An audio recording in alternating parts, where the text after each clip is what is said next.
Paano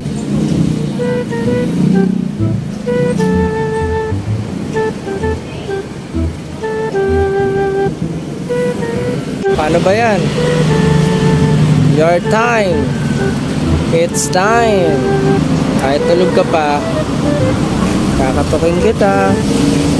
Kasi usapan ang usapan.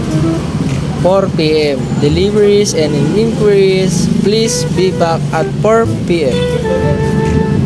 Time mo na. 4:30 na. 4:30 na. Pwede na kita katukin kahit tulog ka pa. Usapan is usapan. Bibilibirang kita. Ito yung parcel mo. Ikaw na lang ang bukod tanging natitira. Kasi lahat ng mga nadideliveran ko, maaga ko na-deliver.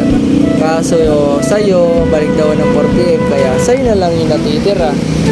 Sa'yo na lang yung natitira. Kaya ang gagawin ko, eto, bumalik na ako. 4:30, binigyan na kita ng allowance, 30 minutes, baka sakaling gising ka na. Siyempre, ano naman Filipino time, di ba? Pag sinabi 4:30, pagbubukas. Tama? Tama, di ba? O ngayon, time mo na. Kakatukin kita kahit tulog ka pa. Wala akong magagawa.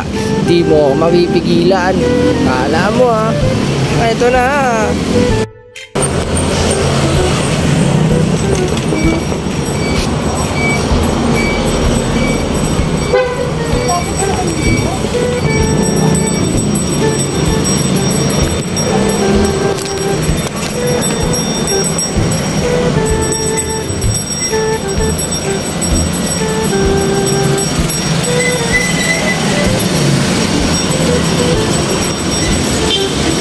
At dahil dyan, ayaw mo pa rin lumabas ng alas 4.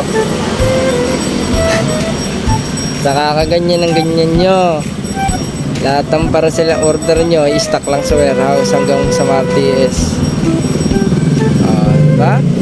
Wala ka, kayo rin. Pag importante yung in-order nyo, tapos itatambak lang sa warehouse. Kasi ganyan lagi, alas 4 balik. Paano kung maaga natapos? Babalikan ka pa? Ano kung may alis yung rider, babalikan ka pa? Ano? Tapos, paano kung nakauwi na rin sa bahay, nagpapahinga na, tulog, pagod? Tapos magte-text ka, nasaan na po kayo, sir? Dito na po ako sa bahay. Ano? Hindi nagpapahinga rider?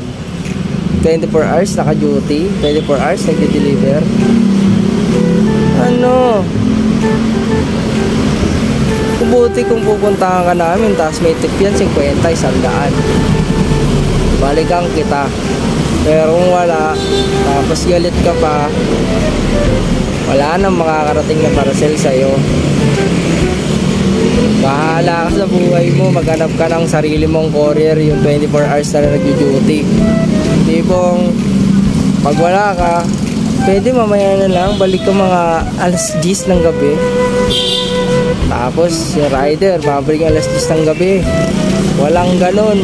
Pag kumuha ka sarili mong courier, na mo. Bye.